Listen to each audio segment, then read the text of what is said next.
Hello, my name is Amir, and I'm going to present to you a demo of InterSystems IRIS with Kafka. So here is what we are going to see. So we're going to see InterSystems IRIS consuming Kafka topic, and we are going to be populating this Kafka topic with several different events with different schemas. So it's not like the typical topic that has a single schema. um, we will be seeing different events, all with different AVRO schemas. So we're using AVRO here also to create these messages.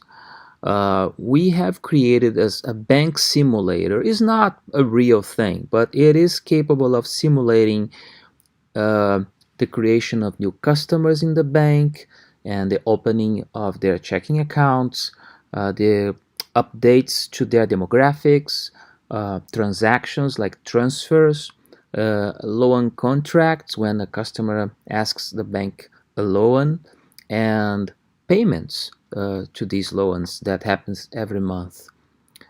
Um, we will be pulling these events from this topic using a normal Kafka consumer API. And to do that, we are going to use InterSystems IRIS packs or production extensions. This allows us to code, to use Java to to use the consumer API to pull the messages from the Kafka topic but into the InterSystems IRIS framework. So we are going to be looking at InterSystems productions and how we deal with integrations to legacy systems or modern systems like Kafka in this demo. Number two is about how we hold the data inside InterSystems IRIS. So we are storing the original data that we pulled from this Kafka topic into InterSystems IRIS. This storing the original data is important because it's forensics, right? It supports investigations of why a transaction or an aggregation at a cube or the results, an aggregation in a report, it has those values.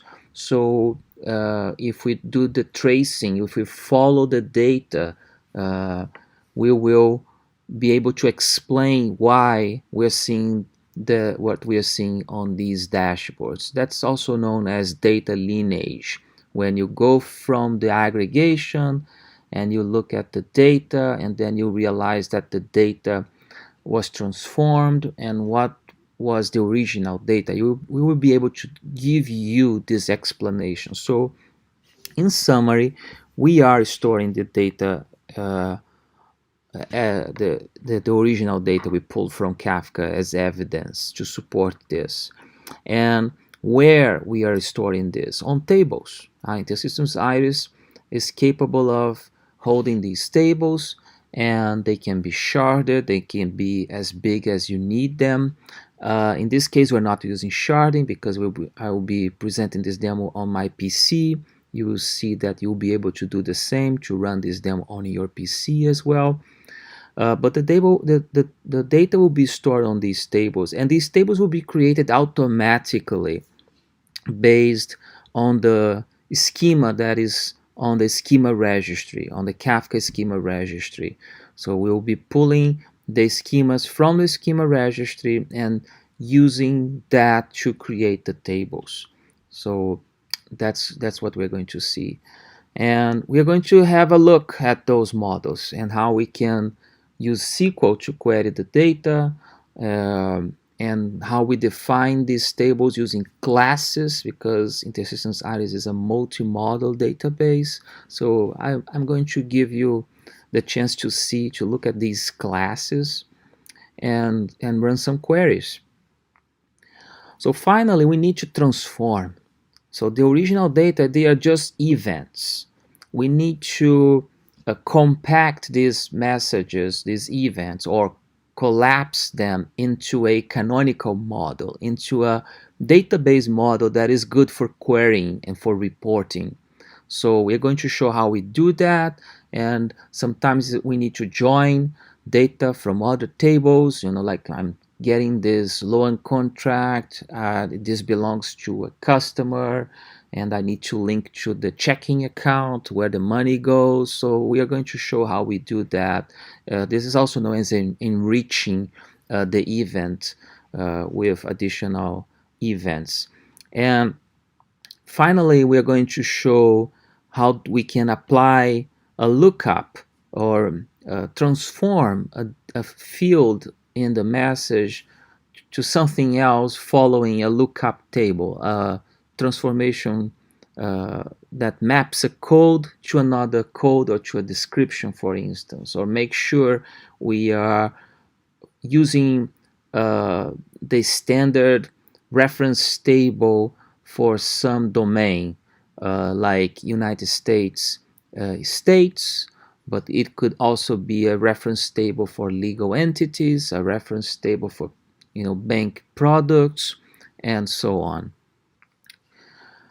So on number 4, we are going to have a very quick discussion about losing messages, the Kafka risk.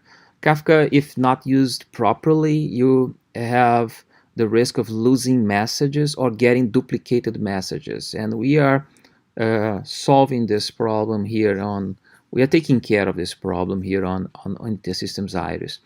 A really quick discussion about security, and then we are going to try to break something, right? Nothing is perfect, so we're going to break something and see how InterSystems IRIS helps us to stop the production line, send an alert, get people involved, so we can look at the problem real quick, fix it, and then make the production line, restart the production ine, and that's we are trying to protect the canonical model, right? We're trying to ship only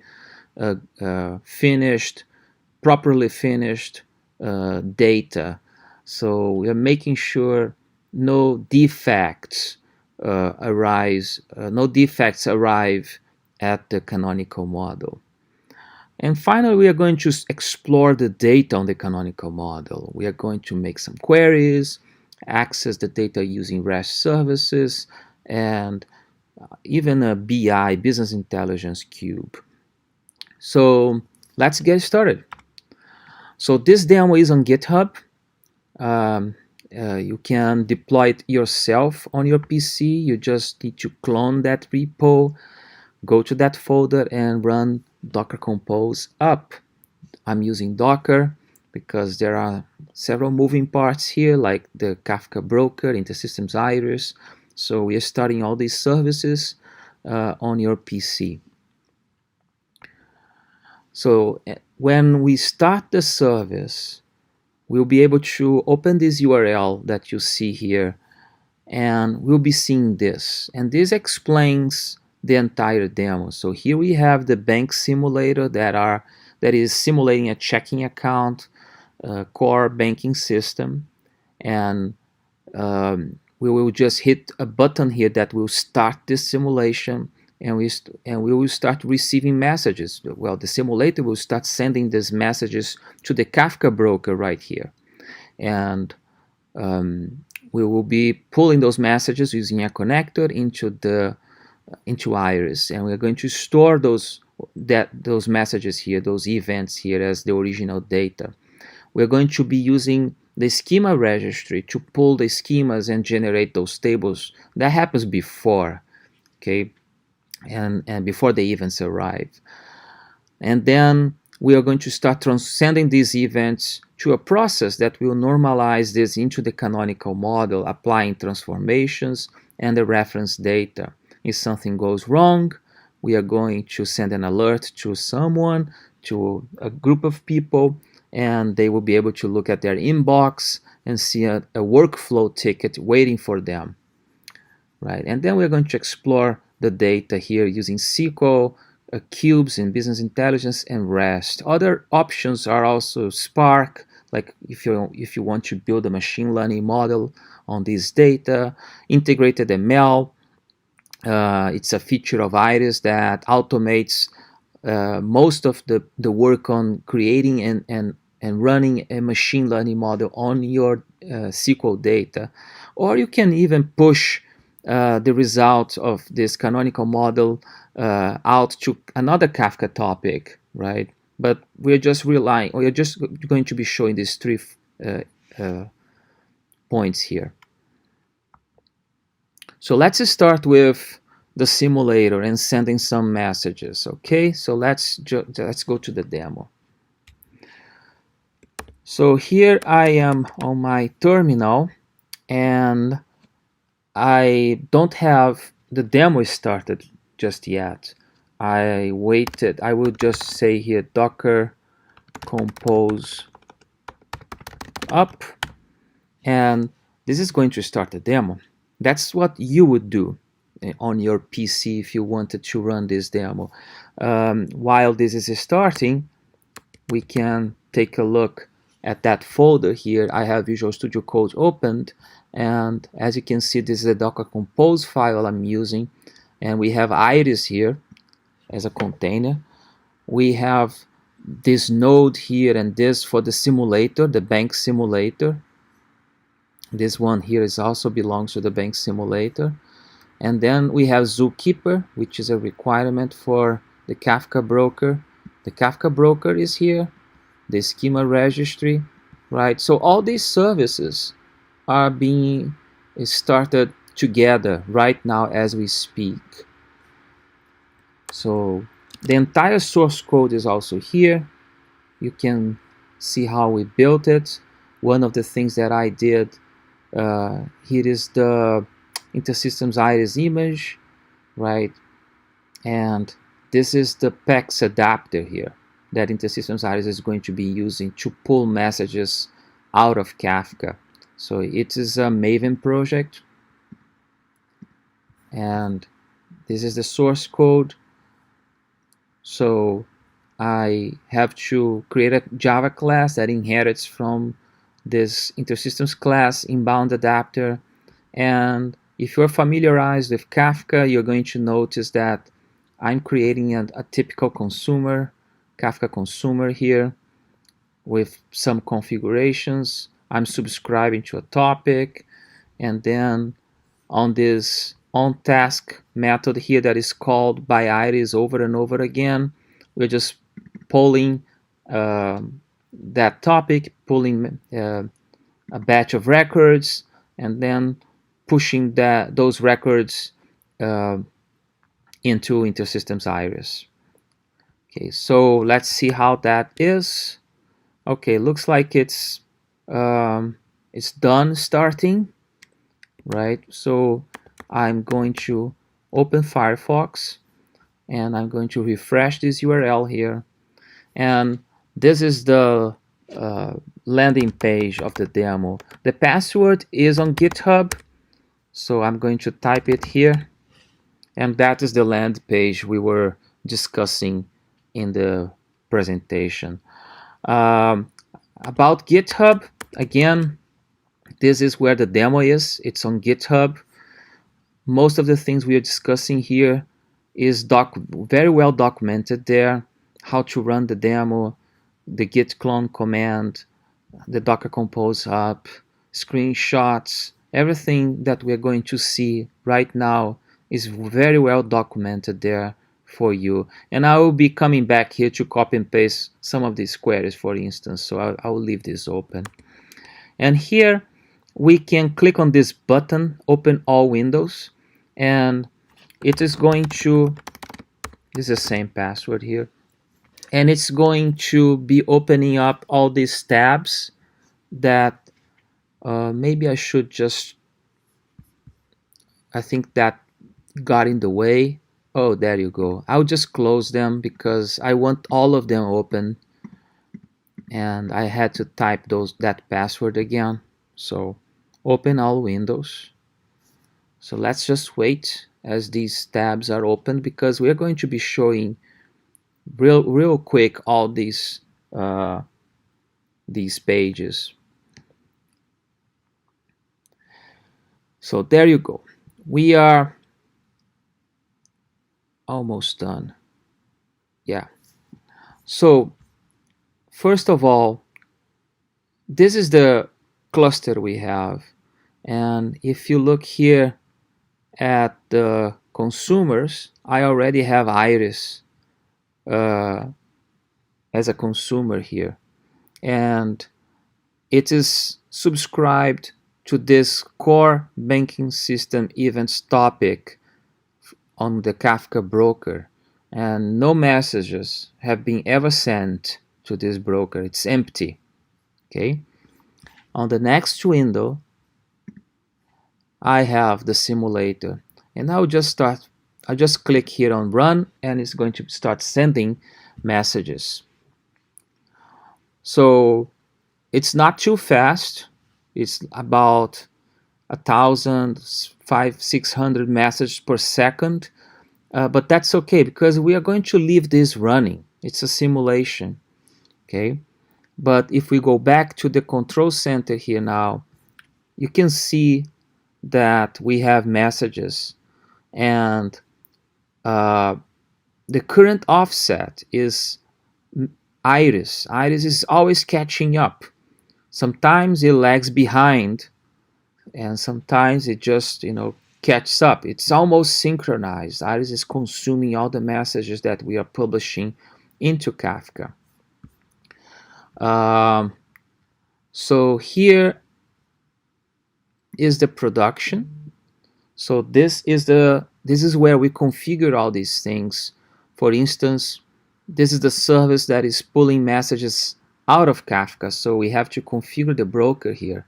So this is a service that we built using production extensions. So it's just calling that Java class that I showed, but that Java class is nicely exposed inside Iris. You can configure that Java class with a URL for the broker, the topic, the group ID, and all these typical configurations that anyone familiar with Kafka recognizes, right? And this is just pulling those messages, and they are being stored in the database. Okay, so let me go back to that PPT so we can see what else I need to show you. So we took a look at real quick about on that Java code and the simulator. It's now running, sending events. So now we are going to look at where those events are being stored, in which tables, and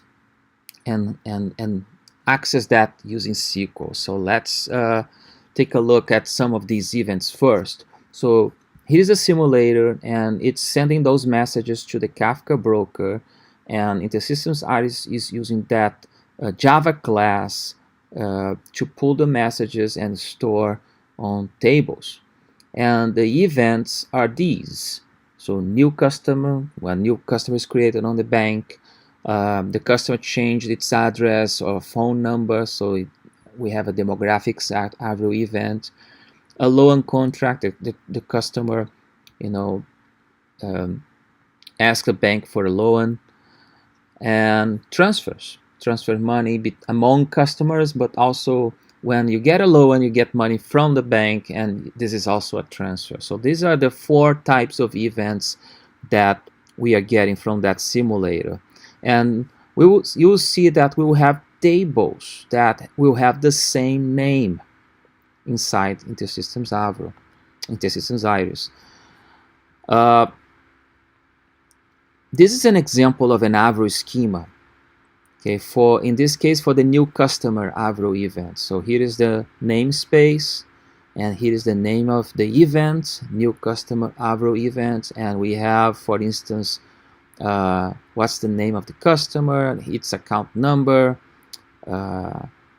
initial amount. So this customer just opened a bank account with us. What is the initial amount? Where does he lives, or she or he lives, and so on and so on.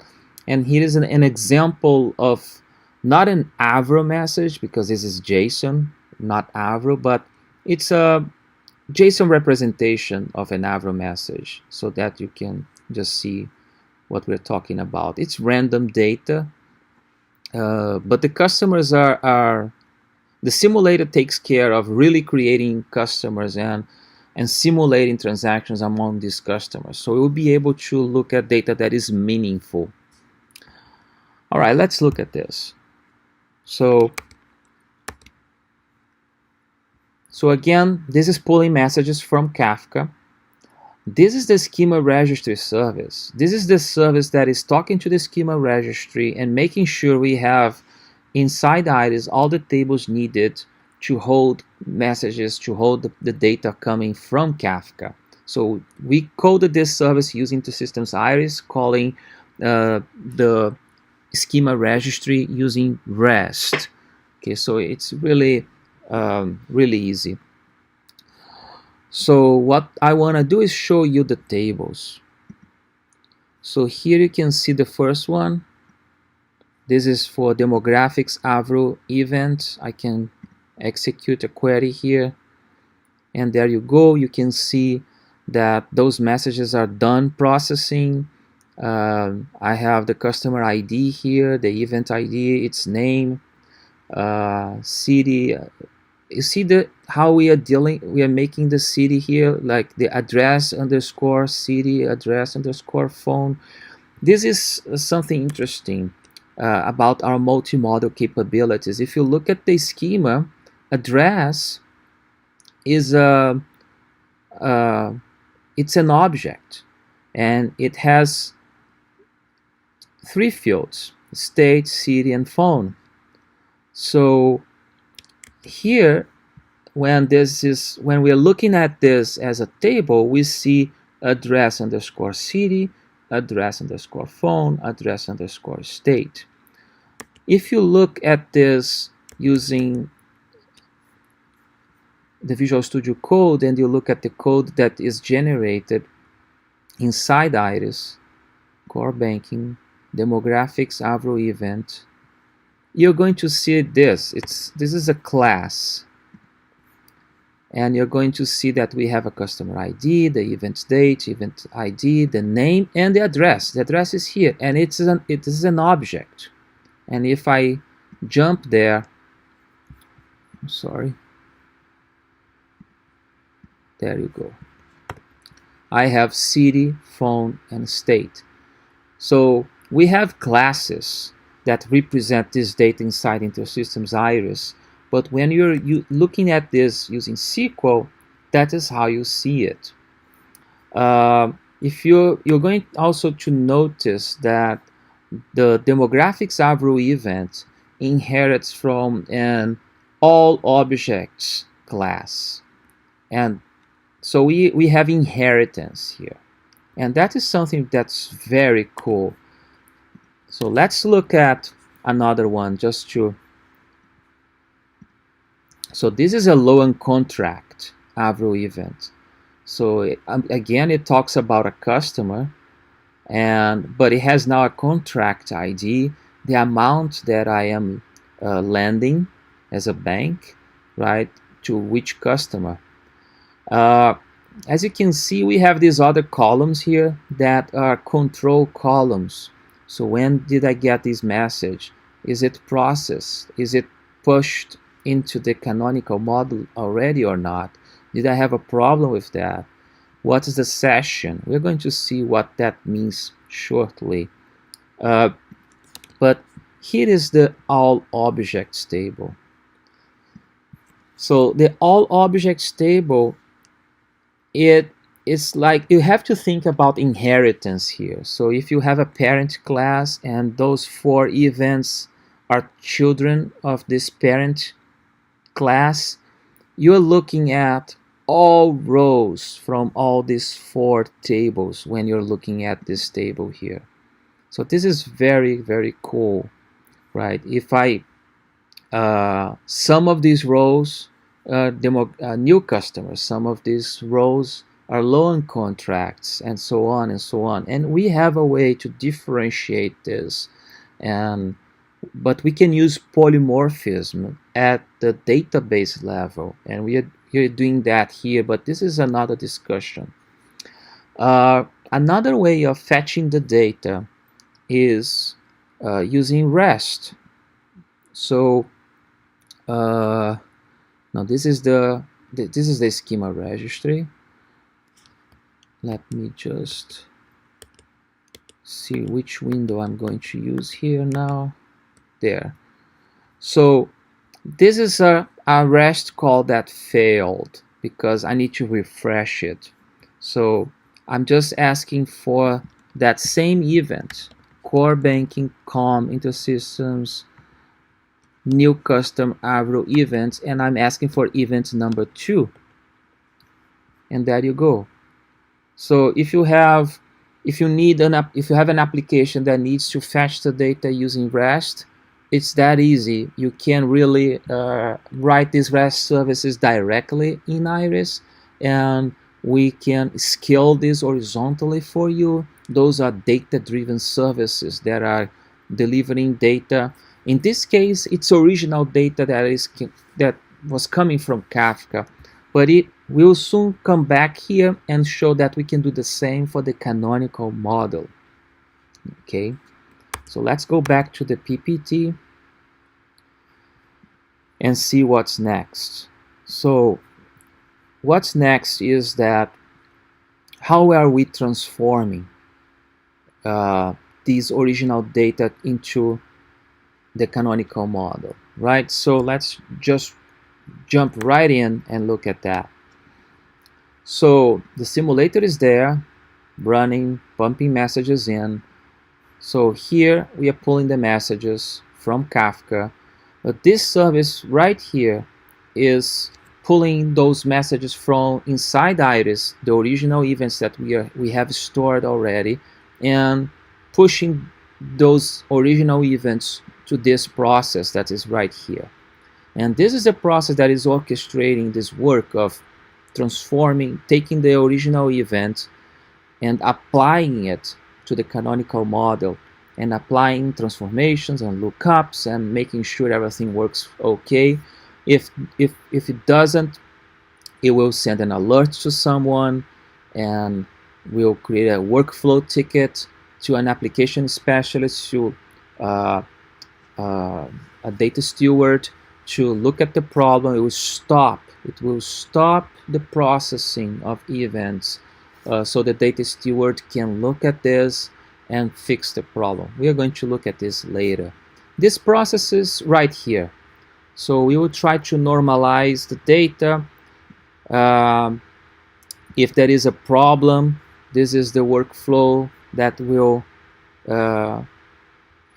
support the solution of this problem. Is send an alert to the data steward, create a workflow ticket, verify the answer from the data steward. Should I retry this operation? Should I discard it? So this is the process that is orchestrating this work.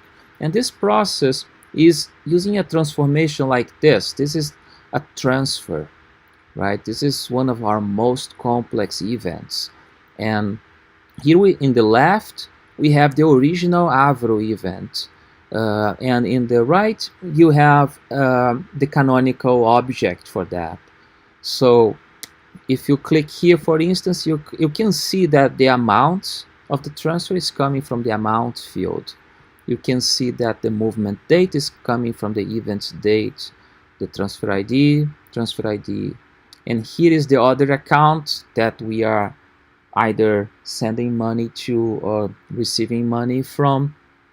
And here we are using a function, checking account, with the other account number to instantiate that object here. And here we have more, a little bit more coming in, right? So let's open this up. So first of all, we have this, and this is kind of the same we're doing here, but for the customer account.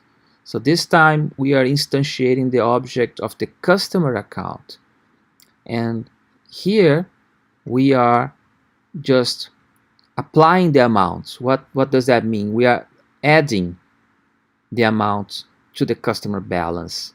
So that amount can be positive or negative. So it will either be sending money or receiving money, right? So we just updated the customer account here. Finally, we need to store the rolling balance, right? So the rolling balance is just what? That's the property that I'm saving at, the rolling balance. That's right here. And what am I storing there? The current account balance that I just updated. So that is my current rolling balance, and that gets stored in the movement. So every movement will provide me with the rolling balance of that customer at that date, at that specific moment in time. Finally, we have the movement type, right? And if this is a loan contract, if this transfer is about a loan, am I paying a loan? Am I paying a loan monthly? Is that the transaction I use to pay that that bill, or is the bank send me the first chunk of money for that loan? So this is also a transfer. So we are making sure we have a switch here that is looking at the type of transfer. Is this a loan payment? So I need to instantiate the loan contract. Is this a loan transfer from the bank to the customer, right? And so on and so on. So we're doing a lot of stuff here to populate the canonical model and enrich that event with data from other sources, right? Another simpler transformation that I want you to look at is the demographics AVRO event. So this one here, remember the address?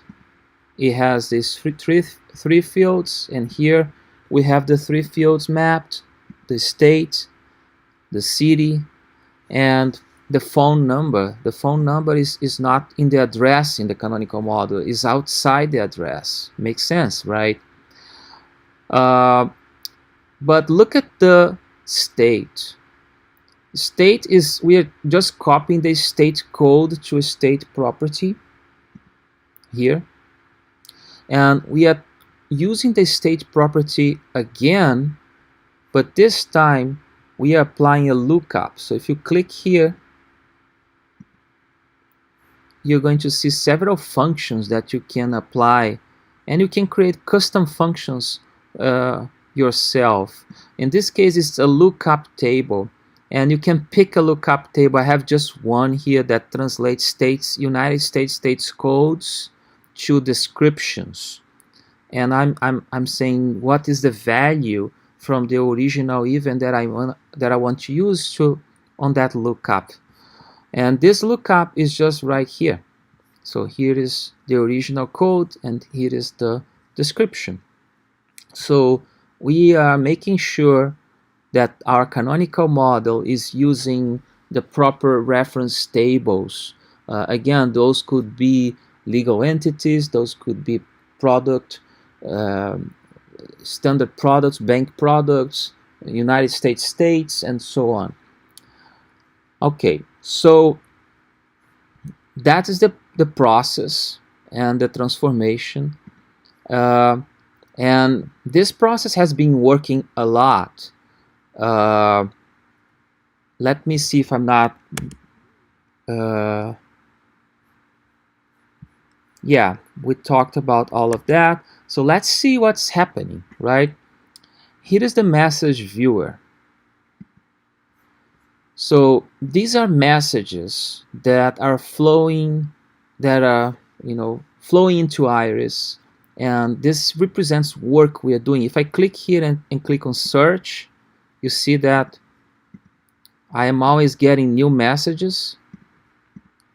And if I click on any one of those, I can click here and see its contents. So in this case here, this is a transfer, and I can look at its trace. So what is this? Let's look at this closely. So this represents the transformation. That's the process we were looking at right here, if you go back to that production, you see this core banking normalization service, schema normalization process, right? And then the trace operation. Here we have the core banking normalization service sending a message. This is the original message. In this case, a transfer. It's saying here transfer AVRO event. The process is applying that transformation we looked at with these lookup messages, and we are getting, this is the final result. So it's complex here. This is like a graph view of the canonical model, right? The other account object that we instantiated, the customer account, the rolling balance is right here, right? It's matching, it's not matching the balance, right? Because probably there are more transactions that happened after this one on the same account, so it's not matching anymore, which is great. It allows us to see the rolling balance in action, right? So at this specific date in time, that was your balance, right? In this case, this has to do with a loan contract, so we got it instantiated here. How do we know that? Well, because of the transfer type, this is a loan payment in type of transfer, and it has a reference. And that reference number here is the loan, it's the contract ID. And that's what we used in the transformation to instantiate the contract. So that's all the work. We did a lot of work on this transformation here, right? And this got stored in the canonical model, right? So now let me go back to the PPT so we can make sure we're not missing anything. Well, before going on talking about losing messages or duplicating messages, let's take a look at the canonical model, right? So here is their canonical tables. So let's look at the customers. So we have a bunch of customers now, right? Those tables, they were empty. And here again, address underscore city, address underscore state. Look at the address underscore state description. It's populated with the values from that lookup. This is looking great, right? And we have what more? Loan contracts. All the contracts.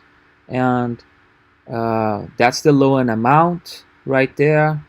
Amount paid so far. This is being updated as we speak, so we can keep track of who is paying the contracts.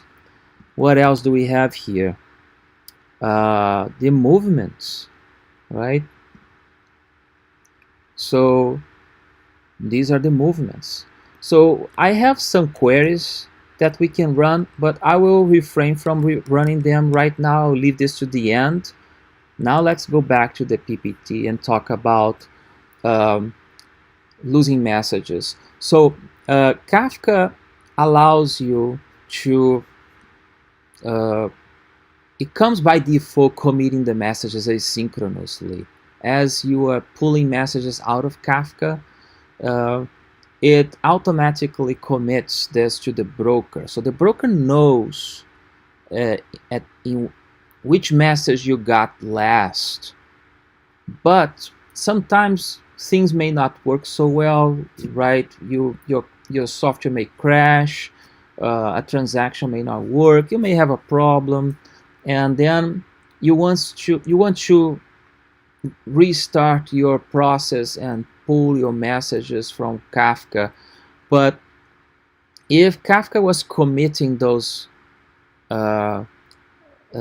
messages like automatically for you, and you restarted your process, you may end up not getting that last message that you had in your hands when your program crashed.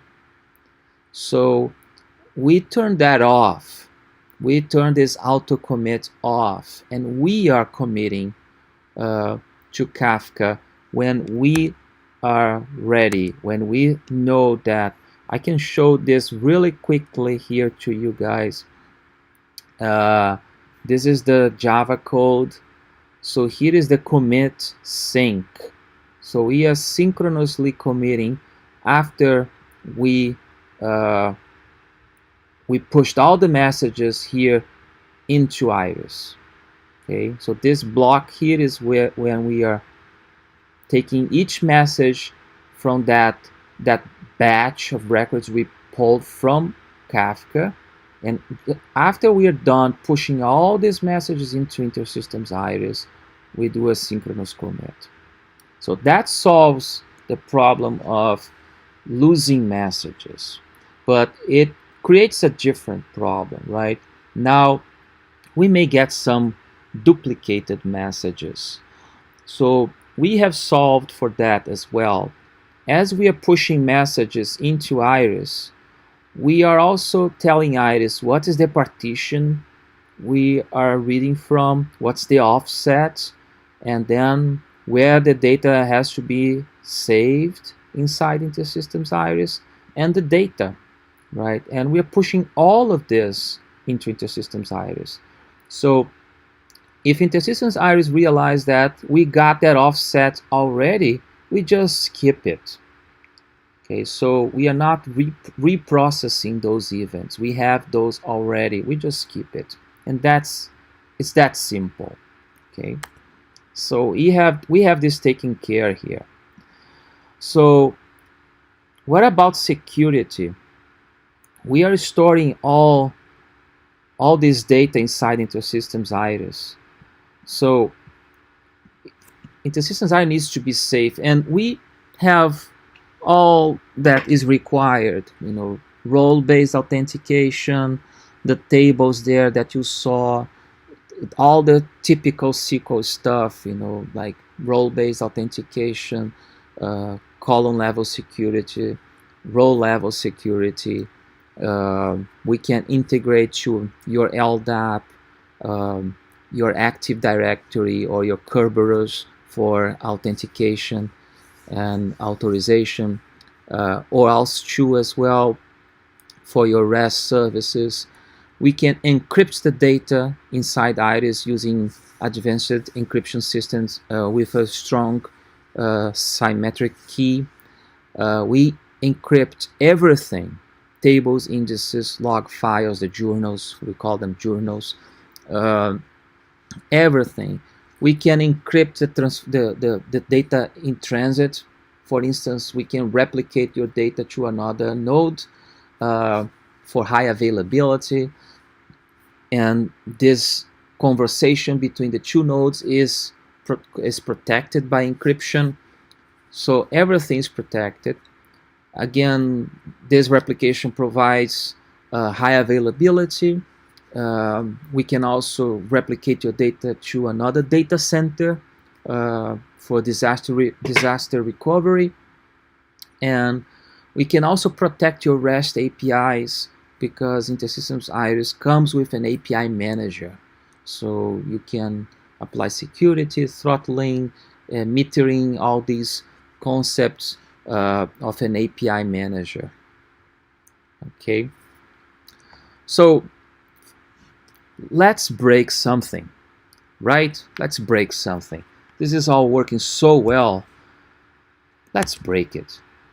And here is how we're going to do it. I'm going to first, let's see if the simulator is still running. Oh, it stopped sending messages to Kafka, but I bet we are still processing some of them. So let's see here. Yes, great. It's still processing. So let's be quick about this. Let's kill a state here, like I don't know, Alaska. I'll just kill it and save. Okay, so this state doesn't exist anymore. Just to be sure, let's break something else. Like let's take Alaska and Maine. I have to take AK and ME. So if something breaks, we are going to see here on this. There you go. This is the inbox. I just got an alert that something broke, and I got a ticket, a workflow ticket, and the following problem occurred. That's the session number. This is the state description that is gone. It's required and it's not there. So this problem is assigned to no one. The role is the application specialist, or it could be the data steward. I picked a bad name here. I think the data steward would be much better. And here's the age of the problem. It's 10 seconds ago. If you refresh the screen, you're gonna see that's a little bit older.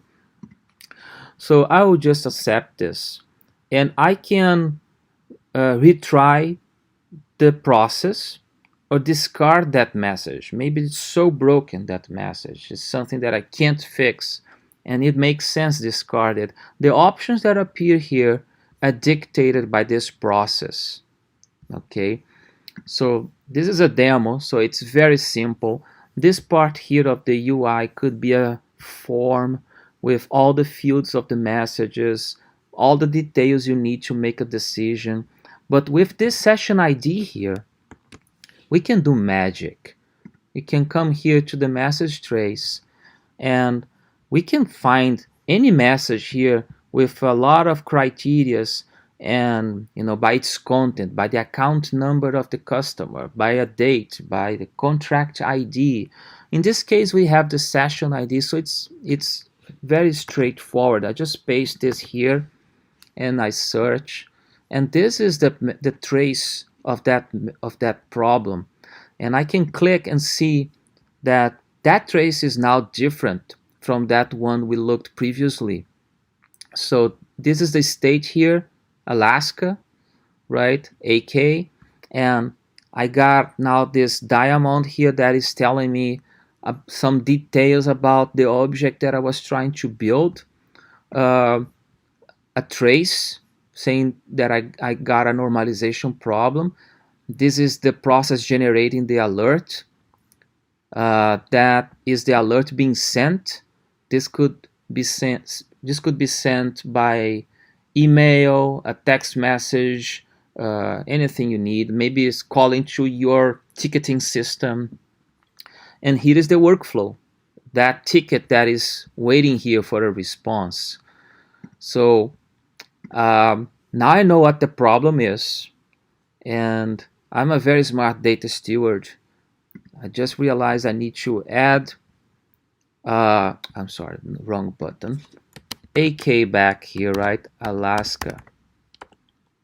Hopefully I'll type this right. Apply. I think I will put main. Oh no, let's leave it. Just save this. And now that I fixed the problem, I can retry that message.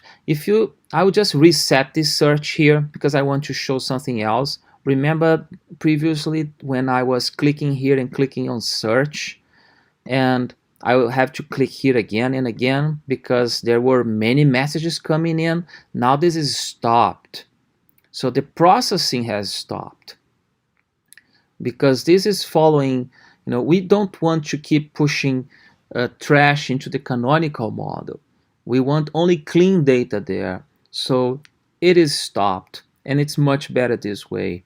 So now we can retry that, and we did. So if I come back here now and click search again, what's going to happen? It's gone. New messages are coming in. And we got another problem here. If we go back to that workflow and we refresh, that is another problem. And I'm going to accept that as well. Take that session ID, go to that message. Oh, just before fixing that second problem, please allow me to show you what happened to that trace that we were looking before. If I refresh this, please pay attention that this is the last event, the last action on this trace, action number 6. Now you can see the workflow response. and you can see how long did I take to solve the problem. This is things that I can query using SQL and report about it. So you can measure performance of like your mean recovery time, for instance. And you have a log about what the specialist decided. The data steward decided to retry, and we managed to transform that message, and now Alaska is appearing there. So this is evidence, this is forensics that shows what happened and how your data become what it is. So this is very important, and we store this for how long do you need it? For days, months, or even years. All right, so let's go back to that second problem, and I'll search for that session ID that I got, remember, from my workflow ticket, and I'll search for that. This is the session that is causing me problems, and this time this is main, right? We deleted 2 states from the lookup table, so let's put that back as well. Main. Hopefully I'm typing this right. I'm sorry if I'm not. I'm going to save and go back to the workflow, and let's retry. And off it goes. And if I look at that trace again about main, if I refresh that, you see that I got a similar trace. This time it worked, and the specialist asked to retry, and we got main there, right? So now let's reset this search that I have saved here, and it keeps going. I'm processing all the messages inside InterSystems IRIS. So we are getting close to the end.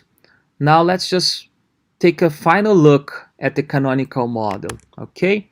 So here at the GitHub page, I have some queries for you guys. You can just, for instance, see how many messages have you processed. So if you come here to that SQL page and just paste that SQL query, you're going to see that I have 600,000 messages processed, and I have 145,000 pending. So this is a control table. Here, find customers that have many bank transactions, and find customers that have many bank transactions and loans. This is interesting. Let's look at this one. So this is ordering by the number of movements from the account that has the many movements to the less movements, right? So the bank, which has all zeros here on the account number, is the one that has most of the movements. We are asking to see, look at this arrow syntax.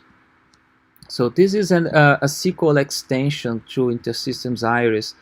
InterSystems IRIS has this as a SQL extension. So I'm asking to see from the checking account movement table, there is an account property, an account column that is a foreign key to the checking account table. And instead of joining with that table, I will just use the arrow syntax and say, I want the account number. Just traverse this. The same way you do with the dot syntax in objects. You can do that here with the arrow syntax in SQL. And avoid complex joins, right? And I'm showing the account number and grouping and counting how many transactions under that account number. So if I update this, I'll probably see a different result. Yeah, most of them, this is random data, so it's kind of similar. Let's take this account number here, and I just want to get this customer balance. So I'll pick this one here. So here is the balance of this customer. That's the name of the customer right there. Its account number, his account number, his opening balance when he created the account. And we have several movements with dates here that are changing days, 14, 15, 16. He got a loan. That's the loan contract reference. And he is paying the loan, so this is a negative amount, and you see the rolling balance being updated here. So the point of this query is to show you again the arrow syntax in action. I'm doing a query from a single table, the checking account movement, and I'm searching for all the movements which the account arrow syntax account number is that number. So I avoided a join here, but then I am using the account reference here again, and then look at this account arrow syntax customer arrow syntax full name. So I can keep going and jump to other objects in my database, to other tables, and keep fetching the data that I need, avoiding more complex joins. So this can make your life really easy when you are building your queries. Remember that REST service that we had here? We can also ask for data in the canonical model. So canonical customer, there you go. He lives in California, and that is his checking account number 2, right? It's balance, opening balance, so he has much less money now. So this is REST service, and again, this can be protected by our API manager.